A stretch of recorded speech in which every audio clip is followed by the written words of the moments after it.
చూడండి, అడుగో నోవహు, అతని కుటుంబం జంతుజాల సమేతంగా ఓడలో ప్రవేశిస్తున్నారు. ఓడకు బయట ఉన్న సమస్త ప్రాణులు నాశనమైపోయాయి. అబ్బా, ఎంత భయానక దృశ్యమిది! అయితే ఓడ లోపల ఉన్నవారికి క్షేమము, భద్రత. వచ్చిన వారికి రక్షణ, రాని వారికి నిత్య నాశనం. ఇప్పుడు వివరాలు వినండి. యెహోవా నోవహుతో అన్నాడు, నోవహు, ఈ తరము వారిలో నీవే నా ఎదుట నీతిమంతుడవై ఉన్నట్లు చూచాను. గనుక రండి, నీవు నీ ఇంటివారు ఓడలో ప్రవేశించండి. స్వాగతం, సుస్వాగతం. శ్రోతలు చెప్పండి, నోవహు ఎలా, ఎందుకు నీతిమంతుడయ్యాడంటారు? విశ్వాసమును బట్టి. అబ్రహాము కూడా అంతే, విశ్వాసమును బట్టి నీతిమంతుడు. అబ్రహాము యెహోవాను నమ్మితే ఆయన అదే అతనికి నీతిగా ఎంచాడు, పరిగణించాడు. అలాగే నోవహు కూడా. నోవహు దేవుణ్ణి నమ్మాడు, అదే అతనికి నీతి. హెబ్రీ పత్రిక 11వ అధ్యాయం 7వ వచనం మరలా మీకు జ్ఞాపకం చేయగోరుతాను. విశ్వాసమును బట్టి కలిగే నీతికి నోవహు వారసుడు. అందుకే దేవుడు నోవహును రక్షించాడు, సంరక్షించాడు, కాపాడాడు. ఈ అధ్యాయం ఆరంభంలో దేవుని ఆహ్వానం, నోవహు రా, లోపలికి రా. ఎంత కృప, ఎంత దయ! మత్తయి శుభవార్త 11వ అధ్యాయం 28వ వచనం, ప్రయాసపడి భారము మోసే సమస్త ప్రజలారా నా వద్దకు రండి, వస్తే మీకు విశ్రాంతి, శాంతి. ఈ అధ్యాయం 16వ వచనంలో ఏం జరిగింది? యెహోవా అతణ్ణి ఓడలో ఉంచి ఓడను మూసేశాడు. ఇక 8వ అధ్యాయం 1వ వచనంలో దేవుడు నోవహును జ్ఞాపకం చేసుకున్నాడు. దేవుడు నోవహును మరచిపోలేదు. ఓడలో పెట్టి మూసేసి ఆ ఊసే మరిచిపోయాడా దేవుడు? అలా ఎన్నటికీ మరిచిపోడు మన దేవుడు. ఆయనకు నేను జ్ఞాపకమా అని బెంబేలు పడిపోవద్దు నేస్తం. దేవుడు నిన్ను ఎన్నటికీ మరువడు, నిన్ను ఎడబాయడు. శాశ్వత ప్రేమతో నిన్ను ప్రేమిస్తాడు. అలాంటి దేవుడు మన దేవుడు. నీవు రక్షణకు అభ్యర్థివి అయితే ఆయన నీ పాపాలను క్షమించి వాటి సంగతే మరిచిపోతాడు. కాని నిన్ను మాత్రం మరిచిపోడు. నా మాట నమ్ము, ఇది నా స్వానుభవం. మన దేవుడు పాపిని ప్రేమించి పాపాన్ని ద్వేషించే దేవుడు. సరే, నోవహు అతని కుటుంబం ఓడలో ప్రవేశించారు. నోవహు గాథ సృష్టి కథలాగే వివిధ సంస్కృతులలోకి, ఇతిహాసాలలోకి ఎక్కింది. బబులోను పురాణాలలోకి కూడా వచ్చింది. ఎలా వచ్చిందో ఏమో. సత్యం మూలస్థానం నుంచి బయలుదేరి విశ్వవ్యాప్తంగా పయనిస్తూ ఉండగా ఆ నోటా ఈ నోటా పడి అసలు కథకు చిలవలు పలవలు చేర్చి మసిబూసి మారేడు కాయ చేస్తారు. ఆధ్యాత్మిక ప్రపంచంలో ఏదో పోరాటం మొదలైందిట. అప్పుడు పెద్ద జలప్రళయం వచ్చిందట. కాని సత్యవేదం అనే పరిశుద్ధ బైబిలు అంటోంది, ఈ జలప్రళయం మానవతపైకి దేవుడు రప్పించిన తీర్పు. పవిత్ర జంతువులలో ప్రతి జాతి పోతులు 7, పెంటులు 7. పవిత్రము కాని జంతువులలో ప్రతి జాతి పోతు, పెంటి 2. ఆకాశ పక్షులలో ప్రతి జాతి మగవి 7, ఆడవి 7. నీవు భూమి అంతటి మీద సంతతిని జీవముతో కాపాడునట్లు నీ వద్ద ఉంచుకో, అట్టిపెట్టుకో అన్నాడు దేవుడు. అపవిత్ర జంతువులు 2 చాలు. పవిత్ర జంతువులు ఎక్కువ కావాలి. బలి ఇయ్యటానికి పవిత్ర జంతువులు ఎక్కువ కావాలి గదా. అందుకే వాటిని 7 జంటలుగా తీసుకున్నాడు. దేవుడు చెప్పిన ప్రతి మాట, చేసే ప్రతి పని ఎంతో అర్థవంతమైనది. వ్యాఘాతం ఏ కోశానా ఉండదు.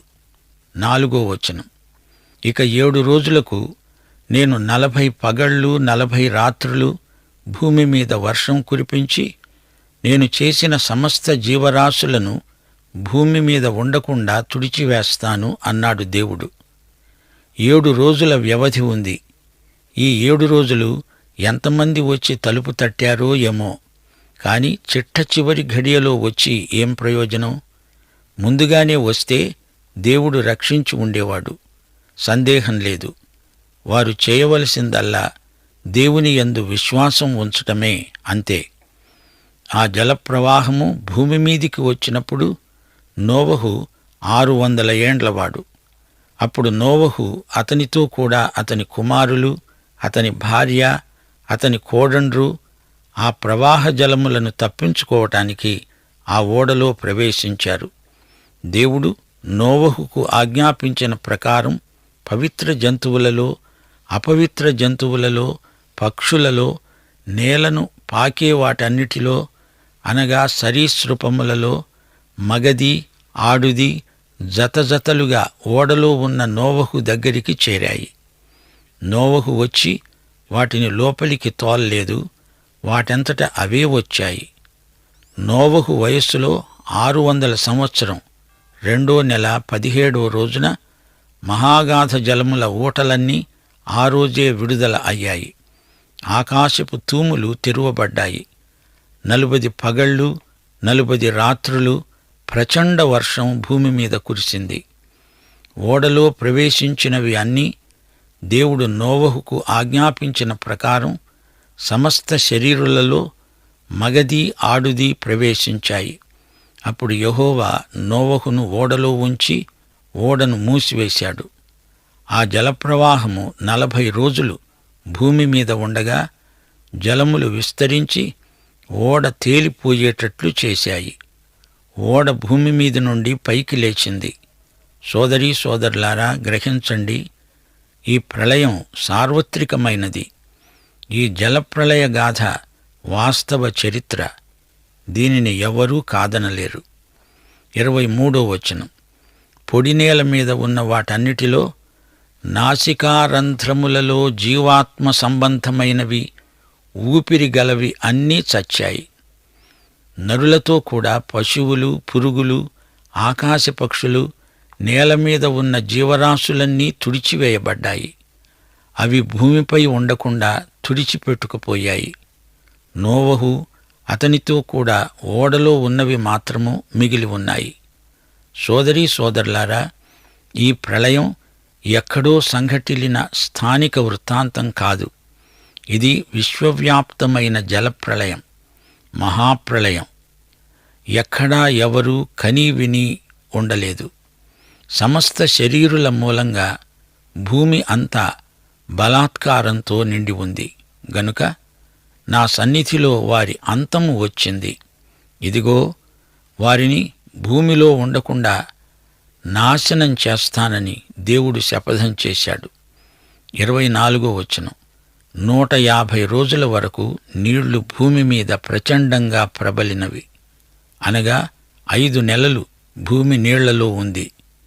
2 పేతురు 3వ అధ్యాయం 3-4 వచనాలలో జలప్రళయాన్ని గురించిన వాస్తవికత చారిత్రకంగా, భౌగోళికంగా సమర్థించబడింది, ధృవపరచబడింది. అంత్యదినాలలో అపహాసకులు అపహసిస్తూ వచ్చి తమ స్వకీయ దురాశల చొప్పున నడుచుకుంటూ ఆయన రాకడను గురించిన వాగ్దానము ఏమైంది? మన పూర్వీకులు, పితరులు నిద్రించింది మొదలుకొని సమస్తము సృష్టికి ఆరంభమందు ఉన్నట్లే నిలిచి ఉన్నదే అని చెబుతారని మొదట మీరు తెలుసుకోవాలి. అపహాసకులు దేవుని వాక్య సత్యాలను ఒక పట్టాన నమ్మరు, వెటకారంగా మాట్లాడతారు, వక్రభాష్యాలు చేస్తారు. దేవుని వాక్యమే సత్యం. ఆ సత్యం ప్రతిష్ఠాత్మకమైనది. అదే నమ్మదగింది, నిరాక్షేపమైంది. సోదరీ సోదరులారా, ఇటు చూడండి. ఓడ నిర్మాణం పూర్తి అయ్యాక నోవహు సకుటుంబ సమేతంగా జంతుజాలంతో సహా అందులో ప్రవేశించిన వెంటనే దేవుడు లోపలి నుంచే తలుపు వేశాడు, మూసేశాడు. దాన్ని మరెవ్వరూ తీయలేరు. అంతే. తన ఇరుగు పొరుగు వారు రాలేదే అని నోవహు ఎంతో బాధ చెందాడు. దేవుడైతే అందరికీ అవకాశమిచ్చాడు. ఇందులో దేవుని తప్పేమీ లేదు. తలుపు వేసింది దేవుడే అని మరిచిపోకండి. మనం ఆత్మల సంపాదనకై శాయశక్తులా కృషి చెయ్యాలి. దేవుడు తలుపు మూసేశాక ఇక ఎవరూ ఏమీ చెయ్యలేరు. మనకు ప్రభువు అప్పగించిన పని చేసి ముగించి ఆ లెక్క ఆయనకు అప్పగించాలి. జలప్రళయాన్ని మా శ్రోతలకు ఇంతకన్నా ఏమి వివరించగలం? వర్షం వచ్చింది, ధారాపాతంగా జోరున వాన కురిసింది, ఉప్పెన వచ్చింది, మహాప్రళయం దాపురించింది. ఇది దేవుని తీర్పు. ఆకాశపు తూములు తెరుచుకున్నాయి. పొలాలు, కొండలు, పర్వత శిఖరాలు అన్నీ పూర్తిగా మునిగిపోయాయి. ప్రజలు అటూ ఇటూ ప్రాణరక్షణ కోసం పరిగెత్తసాగారు. గాని వెలువ అందరినీ తుడిచిపెట్టేసింది. క్రీస్తు లేని నిత్యత్వంలోకి అందరూ కొట్టుకుపోయారు. ఓడలో మాత్రమే క్షేమము, భద్రత. ఓడలో మాత్రమే ఆహారం. ఓడలో మాత్రమే శాంతి, సహవాసం, సహజీవనం. ఓడకు బయట అంతా మరణం, నాశనం, మారణ నిశ్శబ్దం. అంతటా నిశ్శబ్దం ఆవరించింది. ఏమీ లేదు, అంతా పోయింది. సోదరుడా, సోదరి, క్రీస్తునందే సమృద్ధి జీవం, నిత్య జీవం. క్రీస్తుకు వెలుపల మరణం, నాశనం, నరకం. నోవహుకు రక్షణ ఎందుకని ప్రాప్తించింది? అతడు దేవుని యందు విశ్వసించాడు.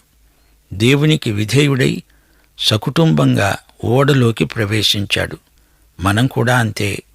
విశ్వసించాలి, విధేయులమ్మవాలి, క్రీస్తులో ప్రవేశించాలి. విశ్వాసమును బట్టి మనం నీతిమంతులమని దేవుడు పరిగణిస్తాడు.